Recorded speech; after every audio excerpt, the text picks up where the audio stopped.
It's Rachel here. The campus hums with the energy of 100 creative dreams crashing into reality. I step into the shared studio, the smell of turpentine and clay hanging in the air. My assigned corner isn't much, just a drafting table and a stool, but it's enough. A fresh canvas for a new chapter. Michelle is already there, her mess of dark curls bouncing as she stacks rolls of film. She glances up, smiles wide. "Photography, huh?" she says, nodding toward my gear. "Me too. What's your style?" "Mostly black and white. Street photography," I say, keeping it short. Her energy pulls me in. There's something magnetic about her, like she's always the center of her own orbit. We trade stories about our favorite shots, the ones that came together in perfect alignment, and it feels easy, natural. "Street's bold," she says, tilting her head. "The risk, the rush. It's addictive." She says it like we're already old friends, like she understands. I don't correct her. By the second week, we've carved out our own little corner of the studio. We share critiques, grab coffee after late-night sessions. Michelle's the kind of person who commands attention without trying, quick with a joke, sharper with a comeback. She talks big, too. "You've got to be bold," she says one night, waving a paintbrush like a sword. "Take what you want. Nobody's gonna hand it to you." I laugh it off, thinking she's being dramatic. Art school's full of personalities, after all. Everyone's got an edge, or pretends to. But not everyone is so vocal about it. One of the painting majors, a girl with a buzz cut and ink-stained fingers, pulls me aside during a workshop. "Watch out for Michelle," she says quietly. "She burns through people." I shrug, pretending I don't hear the edge in her voice. Sure, Michelle can be intense, but isn't that what makes her interesting? Creative types are wired differently. At least, that's what I tell myself. Still, the cracks begin to show. Michelle hogs critique time, dominating every discussion with her bold ideas. She brags about sneaking into restricted galleries, claiming the world owes her access. And there's the way her compliments often carry a sharp undercurrent, half flattery, half challenge. "You're too nice, Rachel," she says one evening, tilting her head like she's sizing me up. "People will walk all over you if you let them." The words linger, souring the air between us. I laugh it off again, burying my unease under layers of excuses. It's fine. She's fine. We're fine. But the whispers around the studio don't stop. "Michelle's all talk," someone says. "She's in it for the drama," another adds. I don't want to listen. I want to believe our connection is real, built on more than convenience. And for now, it is convenient. We push each other creatively, experiment with new techniques, bounce ideas around until they spark. It works, even if Michelle's intensity sometimes feels more like pressure than inspiration. She keeps talking about how assertive she is. "It's not selfish to take what's yours," she says one night, balancing on the edge of a stool like she owns the room. Her words don't sit right, but I let them slide. The warning signs pile up slowly, like paint streaks blending into an unflattering portrait. Someone catches her slipping a tube of imported oil paint into her bag after hours. She laughs it off, calling it a harmless perk. Another time, she signs up for someone else's studio critique slot, claiming she needs it more. I try to separate the artist from the quirks. Michelle's bold, I tell myself. Confident. The type of person who bends the rules for the sake of her craft. Isn't that what artists do? When someone warns me again, I wave it off. "She's not like that," I say, my voice firmer than I feel. It's easier to defend her than to examine the doubt creeping in, because Michelle's charm is disarming. When she flashes that wide grin, it's hard to hold anything against her. She makes the world brighter, sharper, like a photo that's come into perfect focus. But lately, I've started to wonder whose world she's lighting up and what it's costing everyone else. A month into the semester, the late nights in the studio start to catch up with me. My mornings blur into routines of burnt coffee and half-finished sketches. The shared studio still feels like home, but the weight of deadlines is settling on everyone. Michelle thrives in the chaos. "Pressure makes diamonds," she tells me, grinning as she splashes paint onto her latest canvas. It's sometime after midterms when I first notice the problem. I'm scrolling through my banking app in bed, groggy from another long day. My balance seems off. Not a big drop, but enough to make me pause. A string of charges catches my attention. $24.99, $39.50, $18.74. Art supply stores, all online. I frowned, trying to remember if I'd bought anything recently. I haven't. My scholarship covers everything I need. Supplies, materials, even studio fees. It's all part of the deal. The charges add up quickly, totaling $267.83. My chest tightens as I double-check the dates. They're spread out over the last 2 weeks. The next morning, I bring it up casually while Michelle and I grab coffee between classes. Hey, weird question, I say, stirring too much sugar into my cup. Have you ever had random charges show up on your bank account? Like, from places you didn't shop at? Michelle doesn't flinch. Probably some kind of fraud, she says, her tone breezy. You should call your bank. Her lack of concern makes me hesitate. Yeah, I guess. That night, I dig deeper. I compare timestamps on the charges with my saved receipts, even checking delivery addresses for the online orders. My stomach drops when I see my shared Netflix account listed as the payment method. It clicks, Michelle has access to my account. She's the only person who does. The next day, I confront her in the studio. My voice shakes, but I force the words out. Did you use my card for something?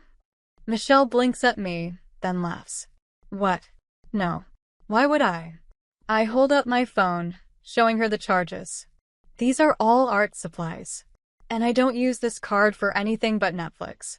Her expression hardens. You think I stole from you? I think I need an explanation. Michelle crosses her arms, her smile gone. Rachel, come on. Do you really think I'd risk our friendship over a couple of paintbrushes? For a moment, I want to believe her. But doubt clings to me like smoke. Then you won't mind if I check your studio, I say quietly. Her eyes narrow. Are you serious? The conversation ends there, tension thick between us. Later that night, I sneak into her studio space while she's out. I hate myself for doing it, but I need answers. What I find confirms everything. Stacks of luxury art supplies, premium brushes, imported paints, specialty papers, all unopened, all unnecessary. I take pictures of the boxes, zooming in on shipping labels that list her name. When I confront her again, she denies it at first. You're overreacting, she says, her voice sharp. It's not a big deal. It is to me, I snap. My hands tremble, but I keep my tone steady. You lied to me. You stole from me. And now you're making it seem like I'm crazy for caring. She folds her arms, her expression icy. Fine. I used your card. But it's not like you're struggling. You didn't even notice until now. Her words hit me like a slap. That's not the point. Michelle doesn't apologize. Instead, she brushes past me, muttering something about how I'm blowing things out of proportion. I don't follow her.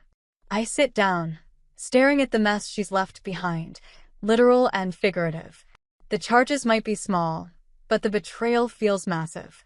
For the first time, I start to wonder if the whispers about Michelle were more than jealous gossip.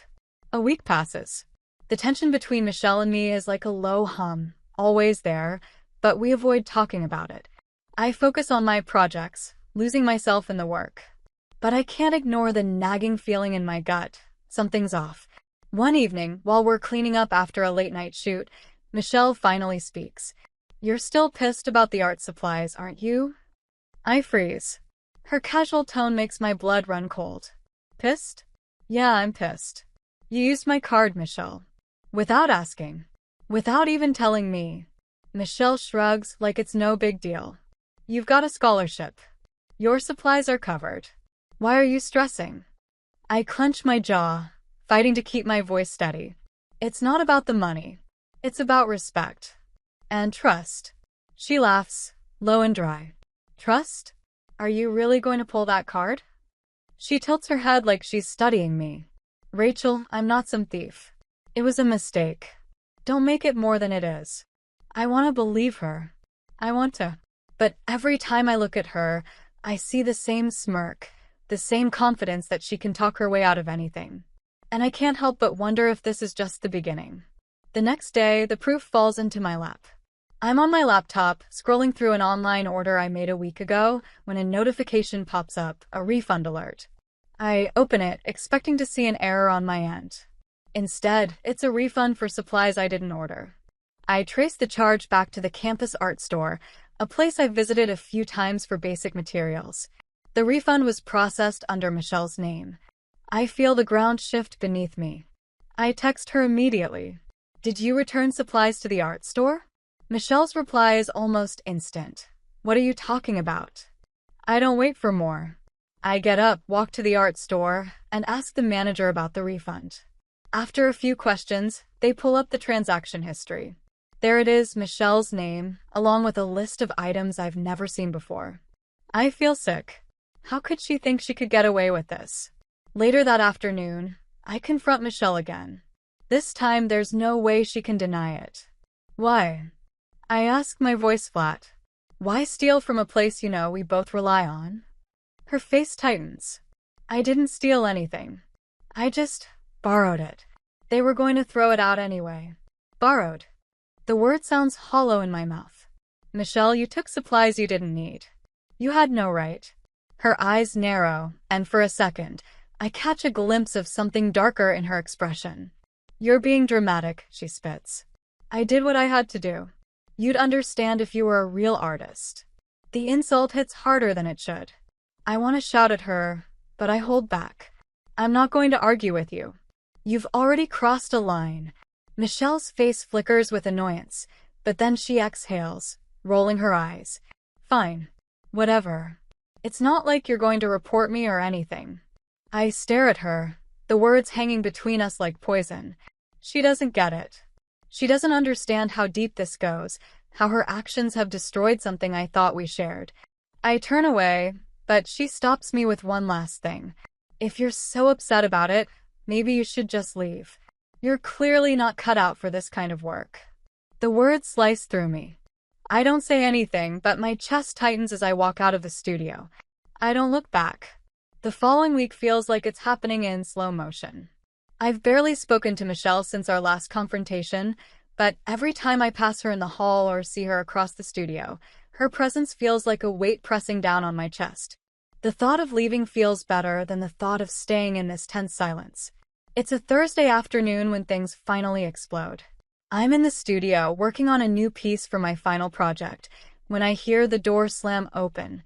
Before I can react, Michelle's there, her face twisted with something that could be rage or panic.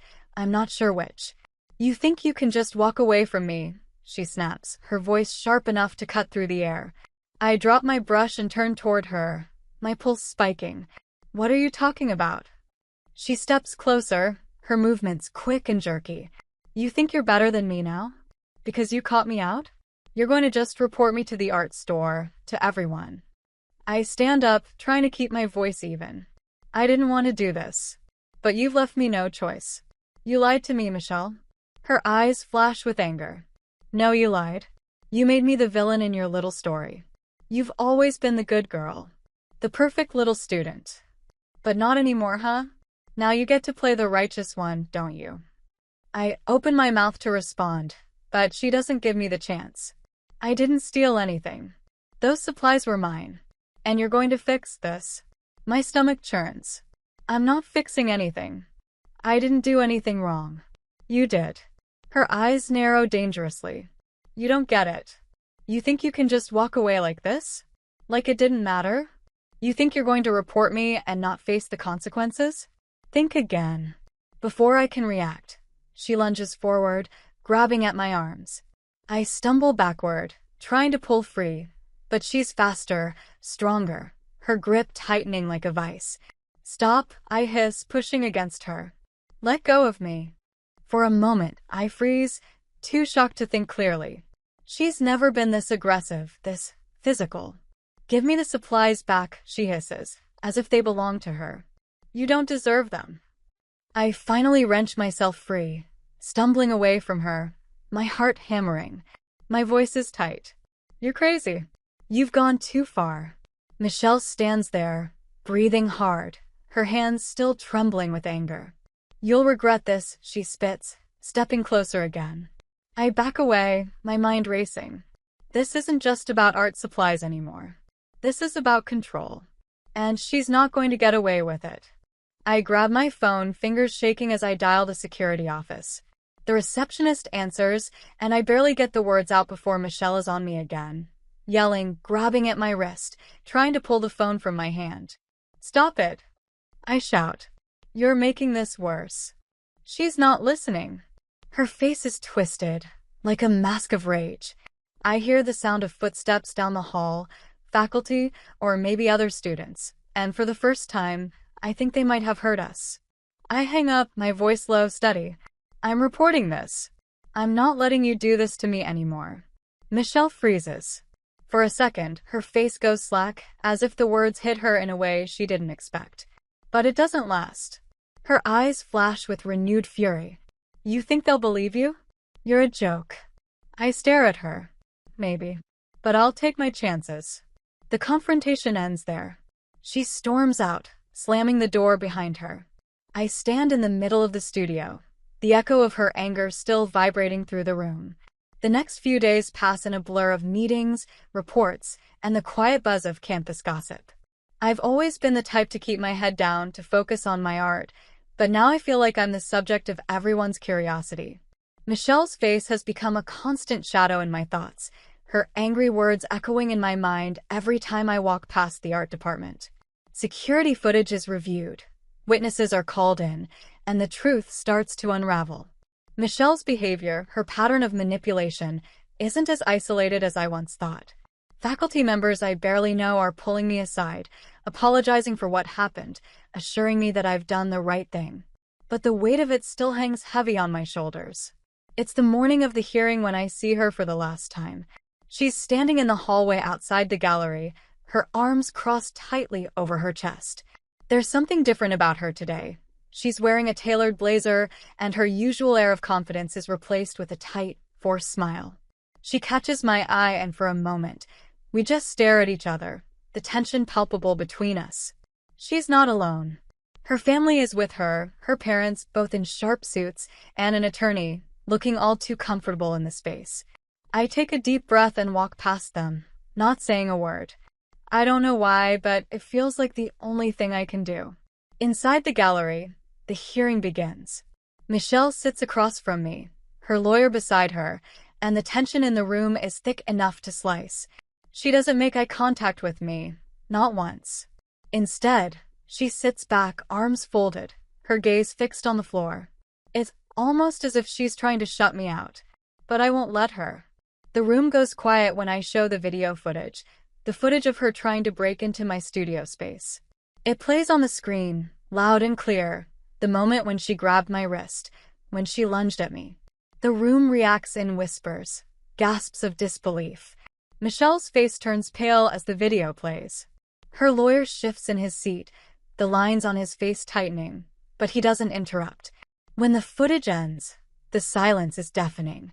I can see her squirm in her chair, trying to hide the panic that's creeping up her throat. The dean steps forward, her voice calm but firm.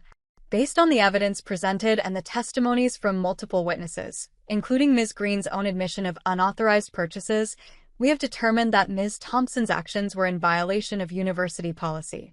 Michelle's head snaps up, her jaw clenched. "This is bullshit," she mutters, but it's barely a whisper. The dean continues, unfazed. As a result, Ms. Thompson will be required to pay restitution for the stolen supplies and be removed from her current studio space. Furthermore, she will be transferred to a different department building, effective immediately. Her access to campus resources will be limited. A low murmur runs through the room. The dean turns to me, nodding slightly. "Ms. Green, your cooperation and the evidence you've provided have been invaluable. We will ensure that this matter is resolved appropriately." I feel a rush of relief, but it's hollow. This isn't a victory I can celebrate. Watching Michelle's face crumble in real time, the anger giving way to something more vulnerable, almost desperate, doesn't make me feel better. I don't want to see her again. I don't want to think about her anymore. In the weeks that follow, things change.